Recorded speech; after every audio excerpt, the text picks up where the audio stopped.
거룩하신 하나님 아버지, 은혜를 감사합니다. 올해 마지막 수요 예배를 하나님께 올려드립니다. 그동안 우리에게 말씀하여 주시고 길을 보여주시며 답을 주신 것을 너무도 감사드립니다. 오늘 이 시간도 하나님께서 주시는 말씀을 귀담아 들을 수 있는 우리들 되게 하여 주시옵소서. 우리 통영교회 모든 성도들이 한 해 동안 신앙적으로 더욱 자라나기를 소원하며 왔지만 너무도 부족함이 많은 것을 잘 압니다. 그러나 하나님의 은혜를 따라 이 길을 걸어왔사오니 하나님의 은혜를 따라 이 한 해를 잘 마무리할 수 있도록 인도하여 주시옵소서. 교회에 와서 예배드리는 우리 성도들뿐만 아니라 가정에서 예배를 드리며 또 여러 가지 어려운 사정으로 지금 하나님 앞에 예배로 집중하지 못하는 이들이 있다 할지라도 하나님께서 긍휼하심을 베풀어 주셔서 모두 주님의 은혜 가운데 있게 하시고 주의 은혜를 따라 주님 앞으로 점점 더 나아오는 삶이 되게 하여 주시옵소서. 이 시간 하나님, 우리 사랑하는 모든 성도들을 위하여 기도합니다. 우리 모두의 부족함을 하나님 아시오니 하나님께서 우리의 부족함을 하나님의 은혜와 긍휼로 채워 주시옵소서. 감사드리며 예수님 이름으로 기도드립니다. 아멘.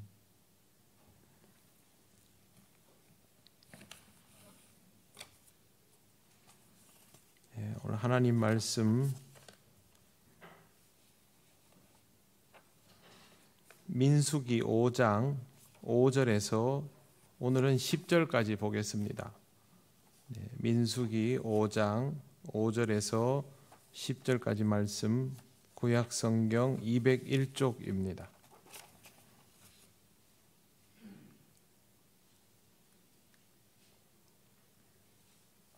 5절부터 10절까지 한 절씩 교독하겠습니다.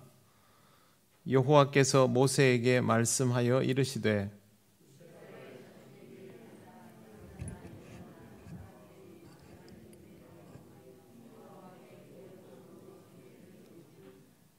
그 지은 죄를 자복하고 그 죄값을 온전히 갚되 5분의 1을 더하여 그가 죄를 지었던 그 사람에게 돌려줄 것이요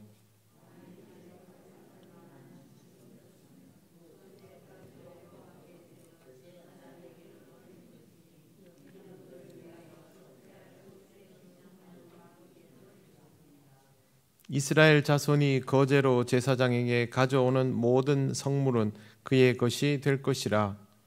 사람이 구별한 물건은 그의 것이 되나니 누구든지 제사장에게 주는 것은 그의 것이 되느니라. 아멘. 기도드리겠습니다. 하나님 감사합니다. 오늘 또 하나님께서 우리에게 주시는 말씀을 듣습니다. 우리는 부족하여도 이 말씀이 은혜인 것을 알게 하셔서 이 말씀을 기억하며 오늘 하루를 또 잘 마무리할 수 있도록, 이 한 해를 잘 마무리하도록 역사하여 주시옵소서. 예수님 이름으로 기도드립니다. 아멘. 네, 반갑습니다. 옆에 분 인사 나누시겠습니다.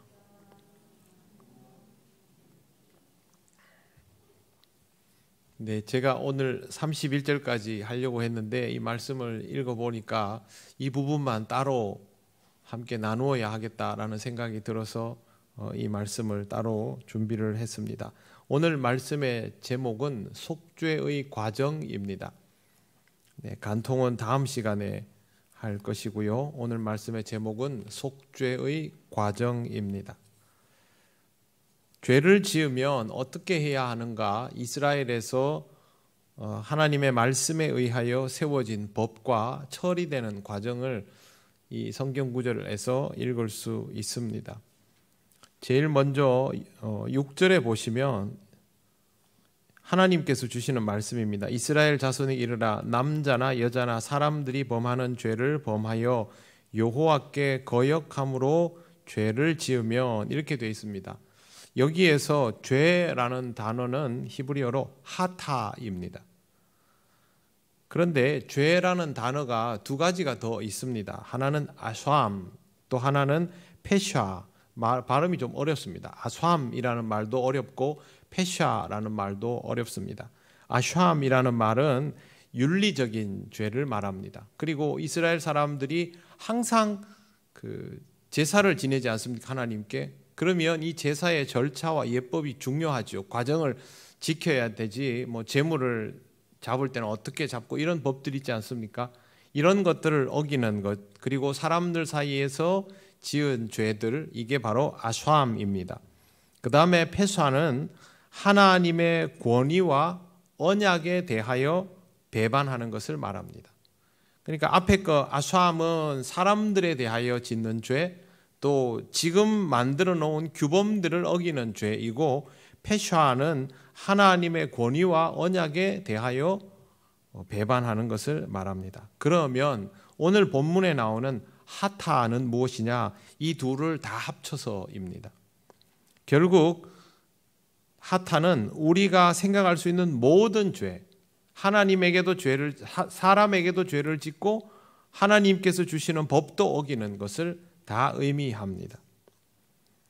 사람들은 사람에게 죄를 짓는 것은 하나님께 죄를 짓는 것이 아닐 수 있다라고 착각을 할 때가 많습니다.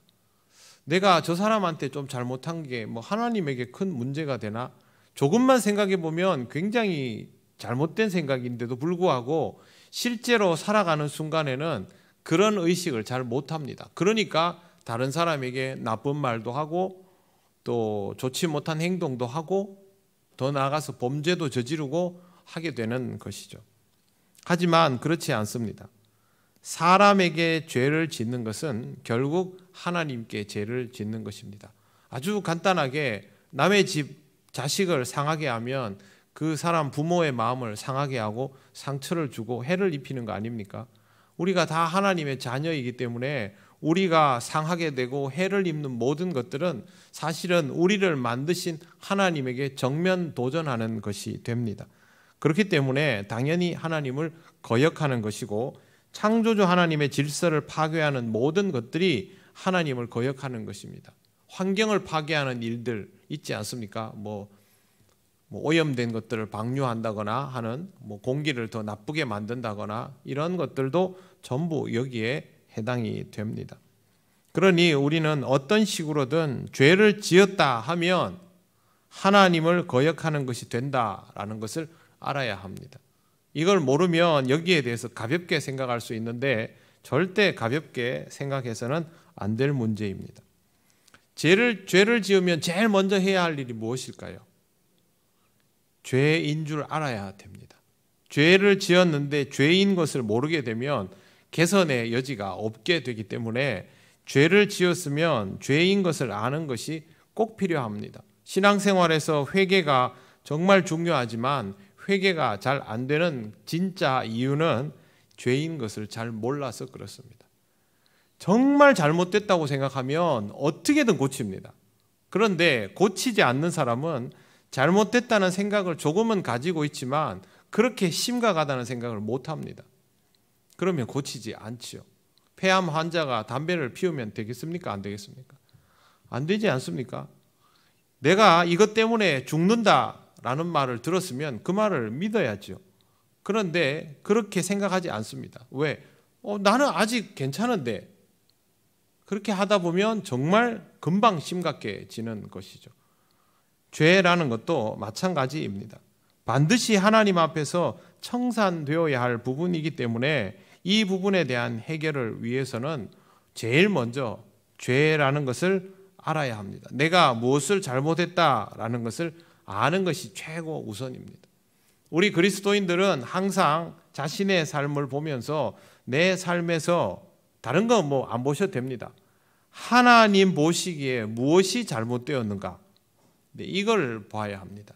누군가의 관계성에서 아니면 내가 나 자신을 바라보고 대하는 일에 대해서 또 공동체 안에서의 내 모습에 대해서 이 사회 속에서 하나님이 만들어 놓은 나 자신의 역할에 대해서 여러 가지가 있지 않겠습니까?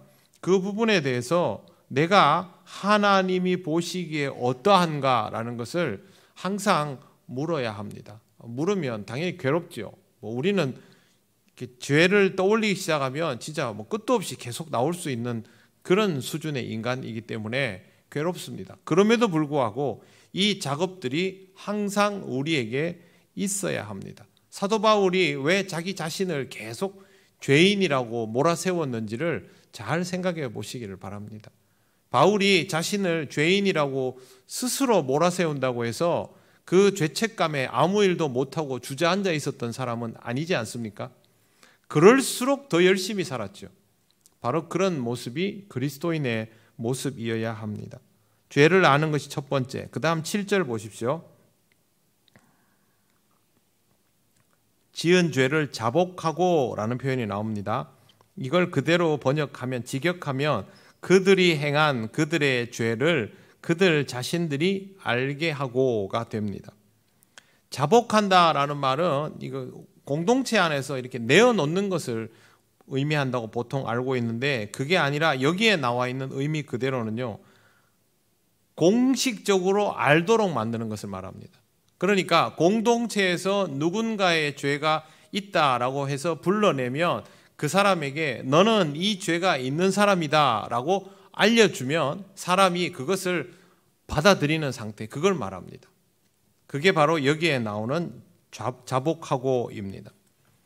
죄의 과정에서 두 번째, 죄를 아는 것은 뭐 좋겠지만 이 죄를 개인적으로 그냥 나는 죄인입니다 라는 수준이 아니라 공동체 안에서 죄를 인정하는 것, 이 과정이 있어야 한다는 것이죠. 근데 실제로 우리는 여기에서 다 걸리죠. 누가 자기 죄를 공개적으로 얘기하려고 합니까?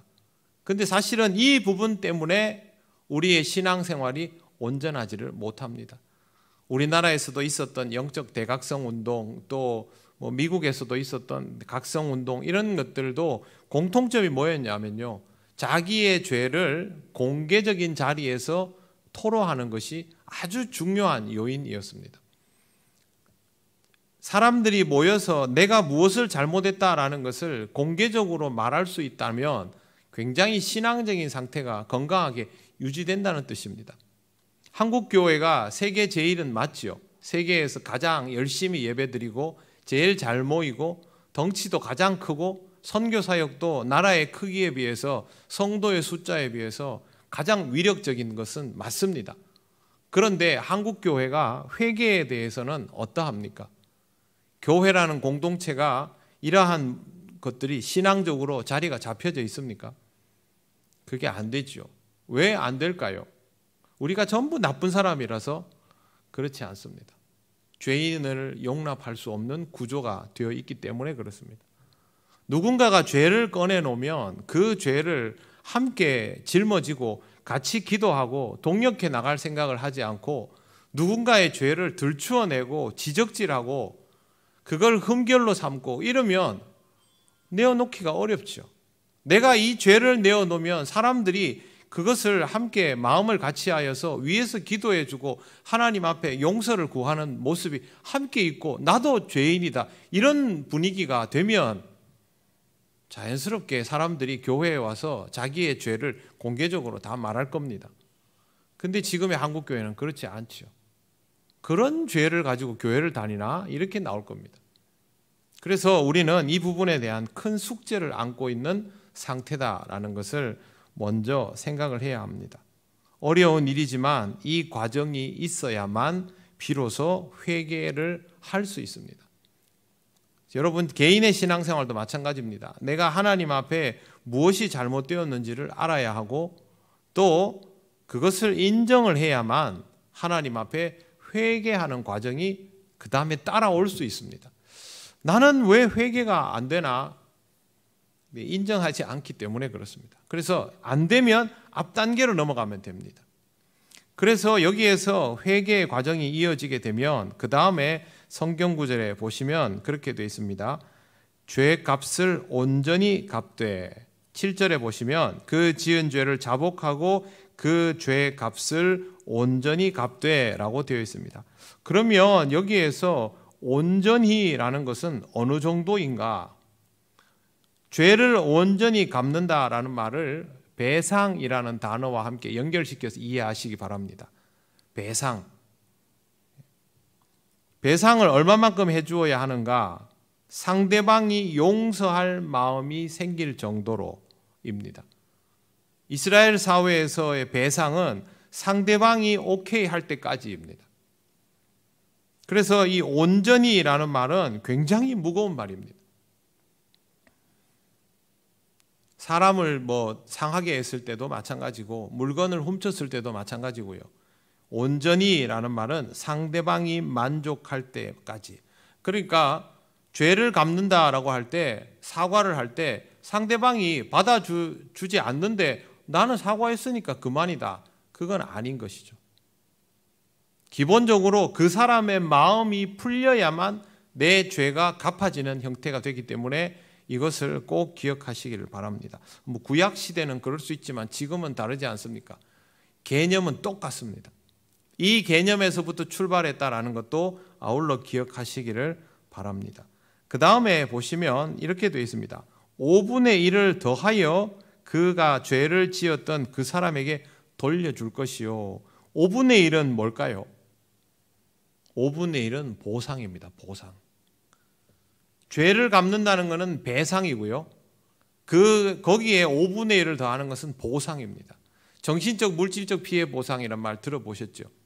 실제로 그 사람에게 직접 손해를 끼친 것은 아니지만 그 사람을 모함하거나 어려운 처지에 오래 머물러 있게 만들거나 음해하거나 해가지고 그 사람이 하고 있는 사업에 타격을 입혔거나 마음에 심리적인 타격을 크게 입혔거나 충격을 받았거나 이러면 정신적, 물질적 피해 보상을 요구하지 않습니까? 그런 식입니다.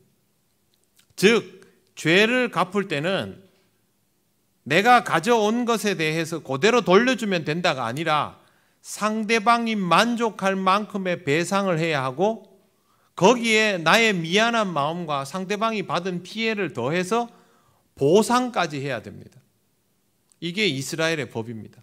그래서 여러분, 죄를 갚는다, 내가 누군가에게 잘못한 것을 갚는다라고 할 때 꼭 두 개의 단어를 함께 생각하시기 바랍니다. 배상과 보상. 그래야 죄를 갚는다라는 말의 의미를 상대방이 받아들일 수 있을 만큼 실천할 수 있게 됩니다. 죄의 문제 해결은 지금까지 말씀드린 이대로 해야 합니다. 그러면 사람에게는 이렇게 보상을 하겠는데 하나님께 죄를 지은 것은 어떻게 보상을 해야 할까요? 하나님에게는 보상이 되질 않습니다. 그래서 우리가 할 수 있는 것이 순종입니다. 끊임없이 죄인됨을 고백하고 순종하는 것. 그거 외에는 방법이 없습니다. 나는 이제 그리스도인이 되었고 열심히 그리스도인으로 살아가고 있다. 그러면 분명히 주변 사람들로부터 좋은 그리스도인다라는 말을 조금씩 들을 겁니다. 그리고 내가 힐끗힐끗 봐도 웬만한 그리스도인들보다는 내가 상태가 좀 나아 보입니다. 그렇다 할지라도 자만하지 말고 나 자신이 죄인인 것을 잊지 말고 은혜로 사는 것을 알며 하나님께 끊임없이 순종하는 것, 자신을 쳐서 복종케 하는 것, 이게 바로 하나님 앞에서 우리가 보상 흉내를 낼 수 있는 방법입니다. 보상이랄 것도 없지만 그래도 하나님께서 베풀어 주신 은혜에 감사한 마음으로 살아야 하기 때문에 이와 같은 태도를 항상 취하는 것입니다. 실제로 신앙생활 잘하는 분들은 하나님 앞에서 이런 마음으로 살아갑니다. 여러분 주변에 이런 모습으로 살아가는 겸손한 분들을 보시면 아, 내가 본받고 배워야 할 모습이구나, 그렇게 하시고 좋은 가르침으로 생각하시면 됩니다. 하나님은 우리의 태도를 보시기 때문에 우리의 보상이 될 수 없음에도 불구하고 우리가 어떤 마음인 줄을 알고 그것을 용납하여 주시는 분입니다. 8절 보십시오. 만일 죄값을 받을 만한 친척이 없으면 그 죄값을 여호와께 드려 제사장에게로 돌릴 것이니 이는 그를 위하여 속죄해야 할 속죄의 수량과 함께 돌릴 것이니라. 죄를 갚아야 하는데 대상이 없을 수도 있습니다. 그런데 이스라엘 사람들은 상황이 어려우면 친족이 그 상황을 대신하는 그런 풍습이 있습니다. 어떤 사람이 궁핍해서 땅을 팔았는데 되찾아올 힘이 없다. 그러면 친족이 대신 나서서 그 땅을 사주는 경우가 있습니다. 기업을 대신 물러주기도 하지 않습니까? 그와 마찬가지입니다. 또 어떤 사람이 피살되었다면 피살된 사람의 가까운 친족이 원수를 갚아주기도 했습니다. 이런 방식으로 피해자가 보상을 받지 못하고 죽었을 때 가장 가까운 친족이 그 피해자를 대신해서 가해자에게 보상을 받는 대리자의 역할을 하도록 그렇게 법으로 정해져 있습니다. 그러니까 어떻습니까? 당사자가 죽었으면 그만이다. 그게 아닌 것이죠. 제가 지금 읽어드린 8절의 취지는 뭐냐 하면요, 어떻게든 배상과 보상을 하라는 말입니다. 상대방이 배상과 보상을 받을 수 없는 입장이 되어버렸다 할지라도 나는 내가 해야 할 것들을 다 하라는 겁니다. 왜 이렇게 할까요? 그래야 내 죄가 해결이 되기 때문에. 죄를 그대로 안고 있으면 안 돼요. 그러니까 내가 배상을 해주고 보상을 해줘야 할 대상이 없어지면 안 되는 겁니다. 그러면 나는 계속 죄를 지은 상태니까. 받을 사람이 없으면 없는 걸로 쳐주지 않느냐? 기독교에는 그런 거 없습니다. 사회법은 당사자가 없으면 그만이다가 될 수 있겠지만은 신앙의 법은 그게 없습니다. 어떻게든 나는 내 안에 덕지덕지 붙어있는 이 죄를 씻어내야만 해결이 되기 때문에 안 되면 그 사람의 친족이라도 찾고 또 안 되면 그런 형편에 처한 사람을 도와서라도 이 해결을 봐야 됩니다. 그래서 성경에는 방법이 있습니다. 그 죄값을 여호와께 드려 제사장에게로 돌릴지니 그렇게 되어 있습니다. 여기에서 나온 보상액은 제사장의 직무를 수행하는 데 사용이 되었다고 전해집니다. 여호와께 드려라는 표현은 그 직역을 하면 여호와께 드려가 아니라 하나님을 위하여 이렇게 되어 있습니다. 제사장의 직무는 궁극적으로 하나님을 위하는 것이니까 이렇게 바쳐진 것들은 제사장이 하나님의 일을 하는데 쓰여지도록 되어 있었던 것입니다. 구체적인 방식은 속죄의 숫양과 함께입니다. 그러니까 보상 배상하는 것과 속죄의 숫양은 별개입니다. 이건 따로 드려야 되는 제물인 것이죠.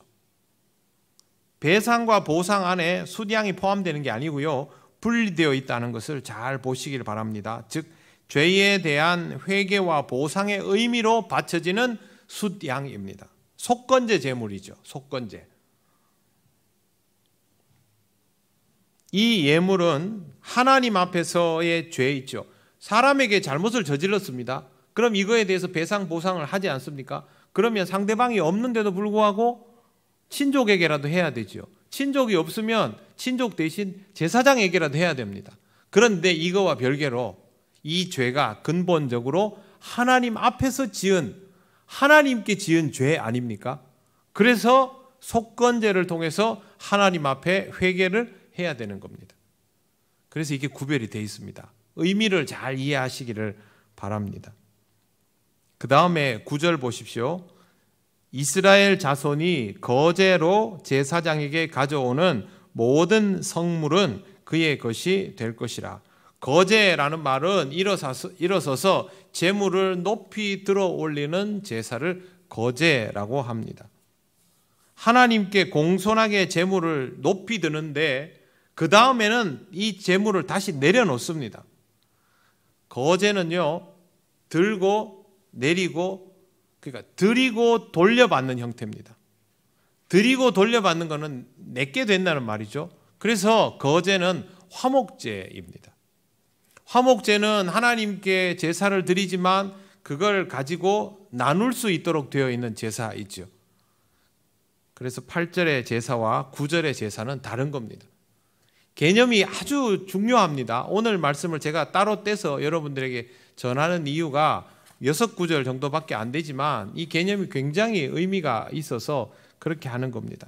8절의 제사는 속건제이고 하나님 앞에 지은 죄를 회개하는, 9절의 제사는 하나님께서 내가 이렇게 이 과정을 다 수행했더니 나를 용서해 주셨다. 그래서 감사의 마음으로 올리는 화목제입니다. 8절은 속건제, 9절은 화목제. 그렇게 이해하시면 됩니다. 감사의 제사인 것이죠. 죄로부터 노임받은 자가 하나님의 은혜에 감사하며 드리는 제사입니다. 죄에서 용서받는 것, 구원받는 것은 하나님의 은혜입니다. 감사할 일이죠. 그러니까 이렇게 제사를 드리는 것이 당연합니다. 그 다음에 성경 구절에 보시면 10절 마지막에 누구든지 제사장에게 주는 것은 그의 것이 되느니라 이렇게 되어 있습니다. 직역하면 그에게 있을 것이다 라는 뜻입니다. 이것은 피해 당사자나 친족이 없어서 피해 보상을 받지 못하는 경우에 이러한 것들이 제사장의 소유로 돌려지게 되도록 하나님께서 의도적으로 정하여 놓으셨다는 뜻입니다. 하나님께서 이렇게 선언을 해주셨기 때문에 제사장들은 여호와만을 기업으로 삼고 여호와 하나님께 제사 지내는 일만 하면서도 살아가는 것이 가능했습니다. 제사장들이 살아갈 수 있었던 이유는 사람들이 죄를 너무 많이 지었기 때문에 그렇게 보시면 됩니다. 죄를 짓고 이러한 경우들이 발생할 때마다 제사장이 성직을 수행하는 데 필요한 비용들이 이리로 이렇게 채워졌기 때문에 제사장이 살 수 있었던 것이죠. 그리고 하나님은 의도적으로 장치를 이렇게 마련을 해 놓았다라는 것입니다. 제사장도 먹고 살기 힘들면 거기에 집중하기 어렵지 않습니까? 그래서 하나님이 제사장이 여기에 전념할 수 있도록 이런 장치를 의도적으로 하셨다라고 보면 됩니다.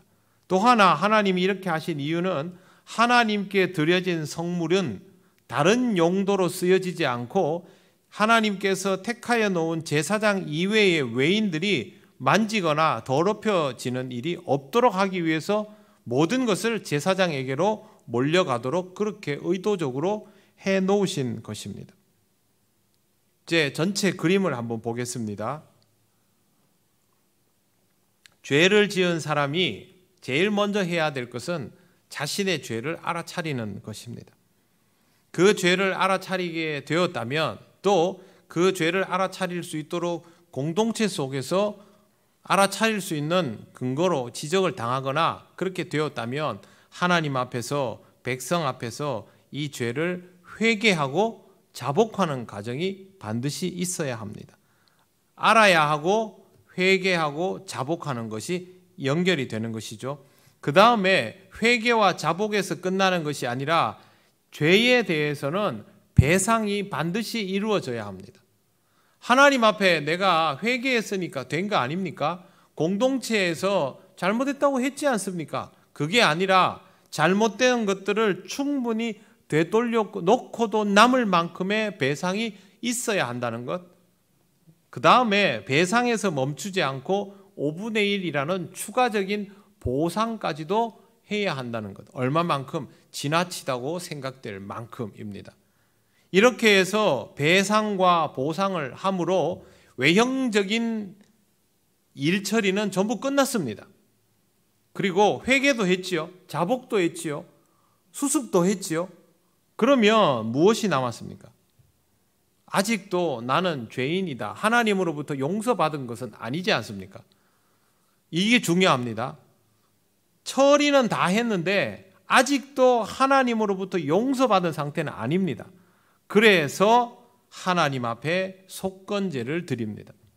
그래서 용서를 받죠. 용서를 해주시면 그 다음에 하나님 감사합니다 하면서 거제로 드리는 화목제를 드리면서 속죄의 모든 과정이 처리가 되는 것입니다. 그리고 이 과정을 통하여 죄를 지은 사람은 자기 죄를 뉘우치고 깨닫게 되고 하나님 앞에 더 나아오게 되고 하나님으로부터 용서를 받기에 이릅니다. 그 다음에 누군가가 죄를 지어서 피해를 받았던 사람은 그 피해에 대한 배상과 보상을 받을 수가 있도록 되어 있습니다. 또한 여기에서의 경우에서 배상과 보상의 대상이 없을 때에는 그 모든 것들이 제사장에게 돌아가도록 해서 성직에 집중해야 하는 제사장들이 자신들의 삶에 다른 어려움들을 겪지 않도록 장치가 되어 있습니다. 결국 이 모든 일들이 공동체 안에서 원활하게 이루어지면 모두에게 결과적으로 회복이 다 이루어지도록 해놓은 것입니다. 이게 바로 하나님의 방법입니다. 그런데 이건 구약이죠. 구약의 죄는 어떻습니까? 그때그때 그렇게 해야만, 절차를 밟아야만 해결이 되는 것이고 한시적인 것에 불과합니다. 예수 그리스도가 오시고 나서는 모든 것이 달라집니다. 과정은 똑같습니다.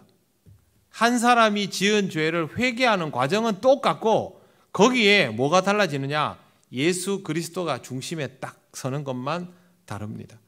죄에 대해서 알게 되는 것, 깨닫게 되는 것이 옛날에는 공동체가 지적을 해주거나 자기가 알아쳐야 하지만 우리는 예수 그리스도를 통하여 우리가 죄인인 것을 알고 깨닫습니다.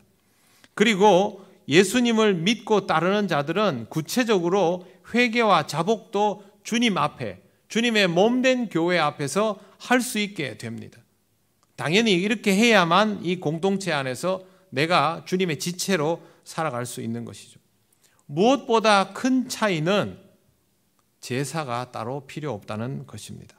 그것은 예수님께서 우리의 죄를 지시고 십자가에 달려 죽으셨기 때문에, 주님이 제물로 바쳐졌기 때문에 속죄제와 속건제는 더 이상 필요하지 않은 것이죠.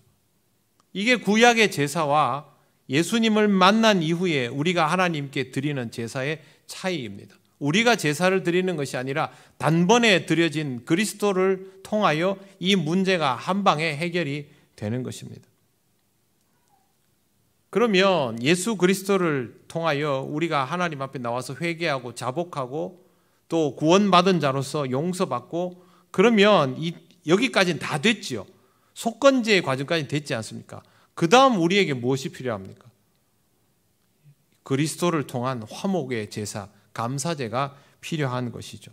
그래서 지금 우리에게는 주님 앞에 나와서 회개하고 자복하고 또 주께서 충분히 납득하시고 또 피해를 당한 나를 통하여 상처를 입은 사람들이 충분히 납득할 만한 배상과 보상의 과정을 당연히 해야 됩니다. 예수님께서 우리의 죄를 용서해 주시고 대신 십자가를 지셨다고 해서 이 시대에 우리가 누군가에게 배상과 보상을 할 필요가 없는 게 아니고 이건 당연히 다 해야 됩니다.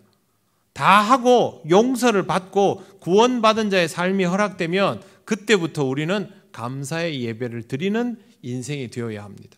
또 살아가다 보면 부족함이 있다 보니까 죄를 짓고 또 어려움에 처해지고 어리석어지면 더 늦기 전에 깨닫고 이 과정을 다시 한번 수행해 나가야 하는 것이죠. 예수 그리스도가 구심점이라는 것만 다르고요. 단번에 드리는 제사로 인하여 이미 우리의 죄는 회개하고 주님 앞에 나오면 용서를 받도록 되어 있습니다.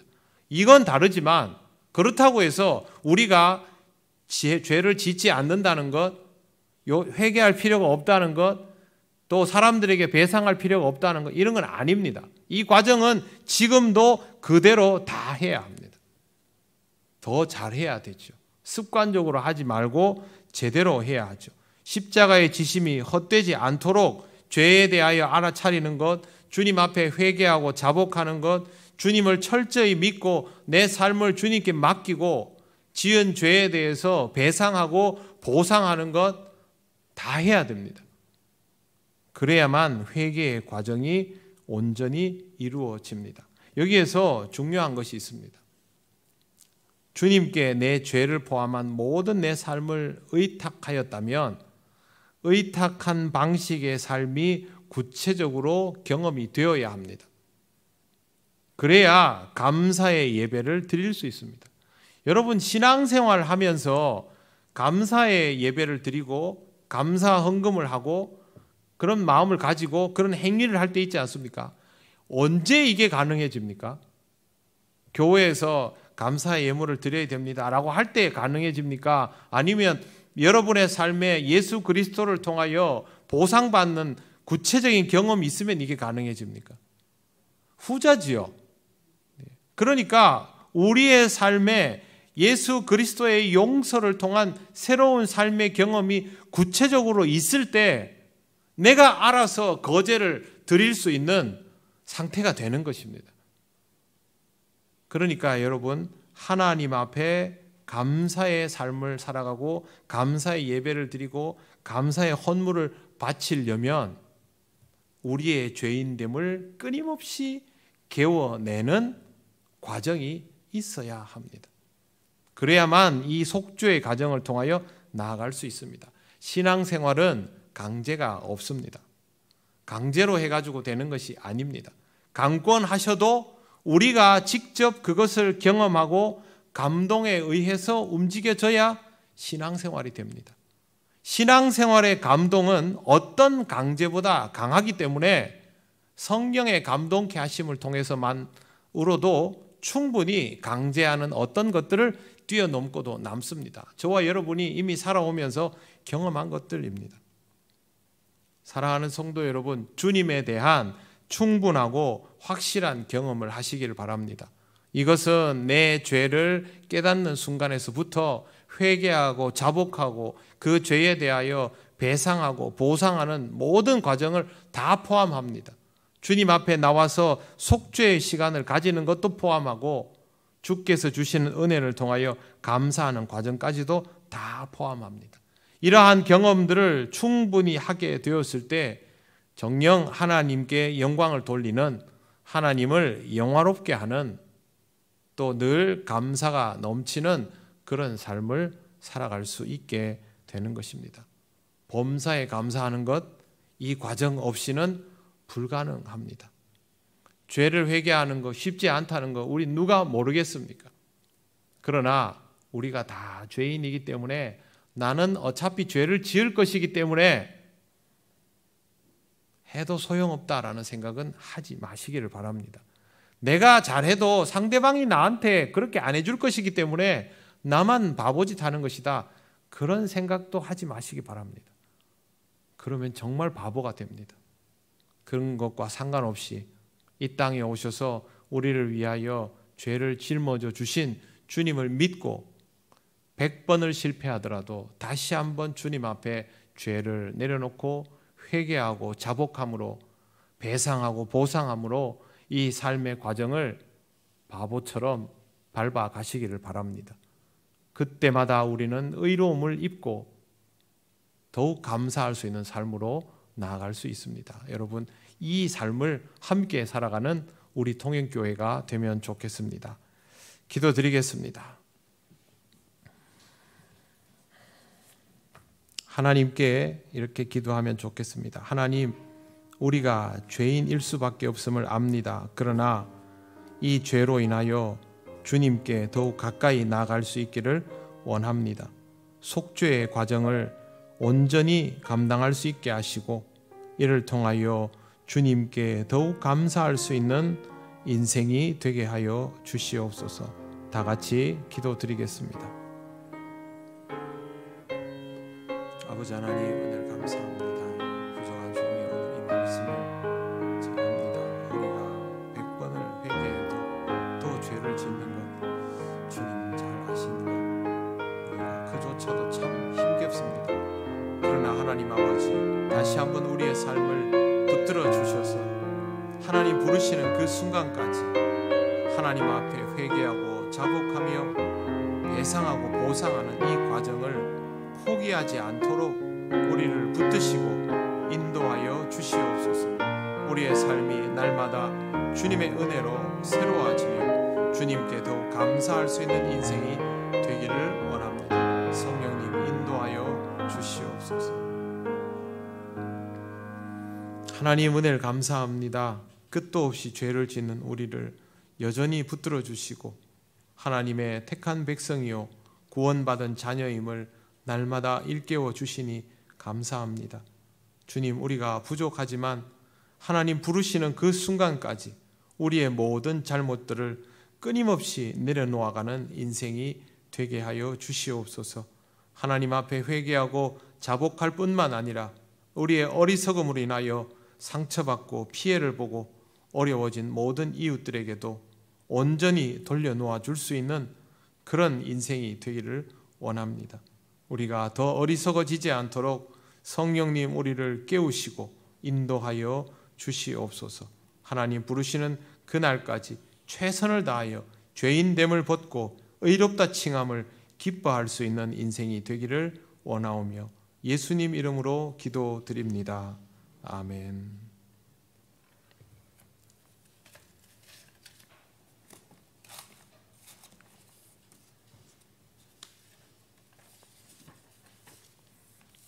네, 교회 소식 전합니다. 네, 오늘은 2021년 마지막 수요일입니다. 한 해 동안 저와 함께 수요일마다 말씀 나누고 기도할 수 있어서 너무 기쁘게 생각하고 하나님께도 감사를 드립니다. 여러분, 이 한 해처럼 내년에도 언제나 말씀과 기도로 여러분의 삶을 견고히 세워나가시고 다른 어떤 사람들보다도 우리가 하나님 앞에 더욱 겸손한 사람들이 될 수 있으면 좋겠습니다. 31일 금요일 밤 11시 30분 송구영신 예배로 함께 모입니다. 기도 카드를 준비하여 내주실 분들은 그 시간에 내어주시면 되겠습니다. 다음 주일 2부 예배 후에 정기 재직회로 모입니다. 2022년 구역공과가 사무실에 준비되어 있습니다. 구역장과 권찰들은 구역공과를 받아가시기를 바랍니다. 다른 광고는 주보를 참조해 주시기 바랍니다. 이제 우리가 주님께서 가르치신 기도를 올려드립니다. 하늘에 계신 우리 아버지, 아버지의 이름을 거룩하게 하시며 아버지의 나라가 오게 하시며 아버지의 뜻이 하늘에서와 같이 땅에서도 이루어지게 하소서. 오늘 우리에게 일용할 양식을 주시고 우리가 우리에게 잘못한 사람을 용서하여 준 것 같이 우리 죄를 용서하여 주시고 우리를 시험에 빠지지 않게 하시고 악에서 구하소서. 나라와 권능과 영광이 영원히 아버지의 것입니다. 아멘.